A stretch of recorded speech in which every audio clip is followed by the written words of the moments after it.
Historia de la educación superior y primaria en El Salvador, historia de la Universidad Salvadoreña y personajes que aportaron en la educación salvadoreña. Como primer punto veremos la historia de la educación superior en El Salvador.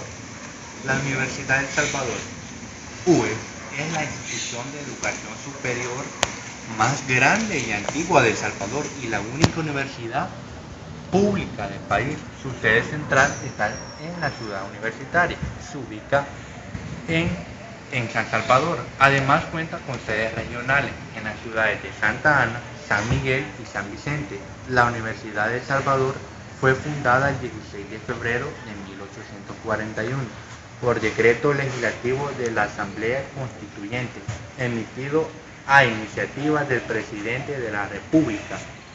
Este centro de educación superior y del general Francisco Malespín fue fundado con el objetivo de proporcionar un centro de estudio superior para la juventud salvadoreña. Juan Lindo, a quien la comunidad universitaria consideraba como el fundador de dicha precaria, por el escaso apoyo gubernamental que recibía la UES, nació con una fuerte influencia de la Iglesia Católica.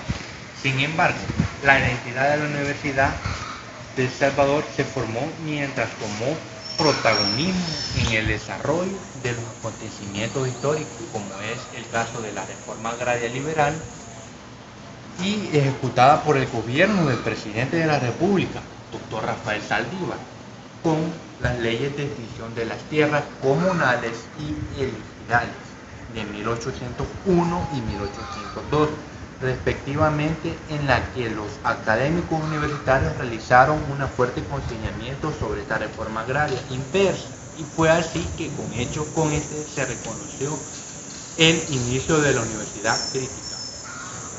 Ahora veremos los momentos de rebelión en la UES.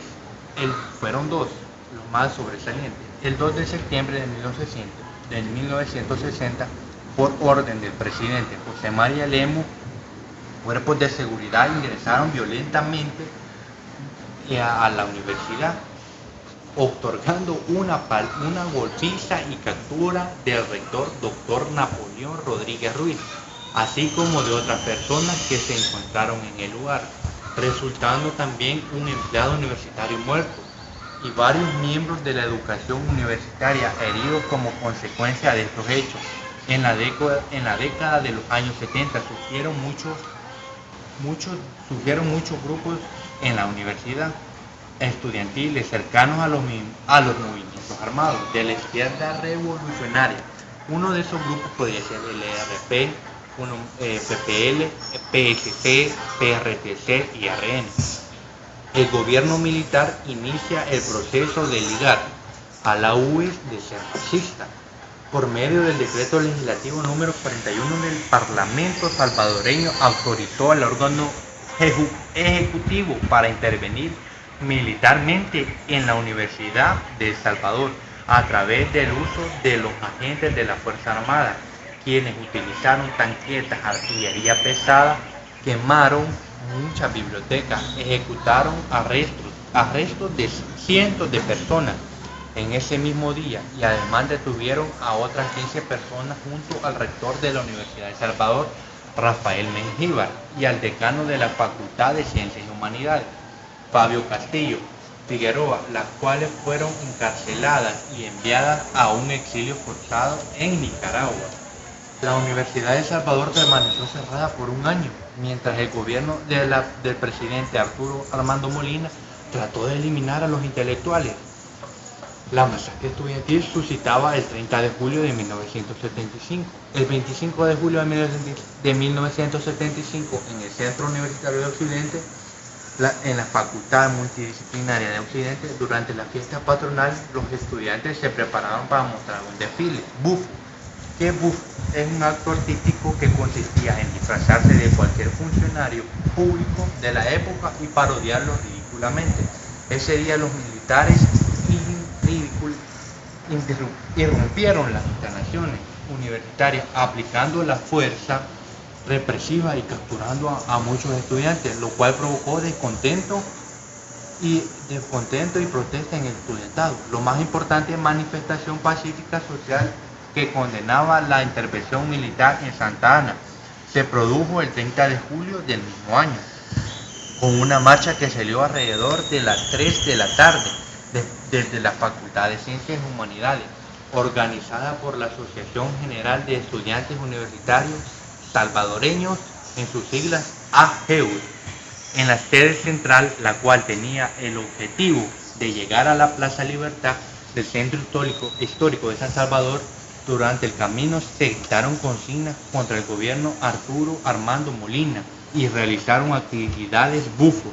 Cuando la marcha se encontraba a la altura del paso a 2 desniveles, ubicado en la 25 Avenida Norte, o bien dicho, enfrente del Seguro Social y a 2 cuadras del Hospital Rosales, un contingente militar de la Guardia Nacional, Policía Nacional y de Hacienda, bajo órdenes del coronel Carlos Humberto Romero, inició la marcha pacífica de jóvenes universitarios y de educación media, disparándoles con arma de fuego de grueso calibre. A los muertos les pasaron encima las orugas y se tiraban de la angustia de los puentes. El número exacto de universitarios fallecidos no se conoce hasta la fecha, aunque algunas versiones de sobrevivientes argumentan que las muertes ascendieron a más de 100 estudiantes. Sin embargo, este bélico acontecimiento no detuvo a los estudiantes en la organización y preparación del trabajo reivindicado por la justicia social del país. Esta masacre no tuvo culpables. Ahora veremos por qué los jóvenes no estudian en El Salvador. Como primer punto veremos en 1970 por el arzobispo Monseñor Pedro Cortés y Laras, en San Salvador no habían escuelas alguna para enseñar gramática, ni aún a leer, ni a escribir, ni la doctrina cristiana a los niños. En 1808 los datos sobre educación son decepcionantes: 86 escuelas y 88 profesores en un país de 165.278 habitantes, es decir, un promedio de 1.982 personas por aula. Esto equivale que iban a estar muy saturadas y no era muy conveniente. En 1940, durante la administración de Maximiliano Hernández Martínez, se produjo la primera reforma educativa oficial de El Salvador. Se introdujeron nuevos planes y programas de estudios divididos en 10 jornalizaciones por año, cada una con su propio objetivo. Se potenció el manejo de las correlaciones y se desarrolló un proceso acelerado de capacitación docente, al igual que en la administración de esa reforma puso énfasis en el componente de la calidad. En 1841, el 15 de marzo, se crea la figura del inspector general de las primeras letras y también la Junta de Instrucción Pública, y depende del Ministerio de Gobernación. Este año se decretó que todos los pueblos y valles que tuvieran más de 150 habitantes tenían que instalar una escuela. Sin embargo, la medida no fructificó por la resistencia de los padres. Ellos preferían que sus hijos fueran a trabajar y no a estudiar. Durante el gobierno general Gerardo Barrios se abren las primeras 3 escuelas normales. En 1861 se decreta un nuevo reglamento de la instrucción pública que establece que toda población de más de 500 habitantes debe tener una escuela. La otra posición que presentan los jóvenes en la pobreza, que en el año de 1979 el 70% trabaja para ayudar a mantener sus familias, para mantenerse a ellos y a su familia. En conclusión, en el año 1808 habían solamente 86 escuelas y 88 profesores. Esto equivale a que por cada aula había 1982 personas. Esto que nos deja claro que la educación es un privilegio, no es un derecho.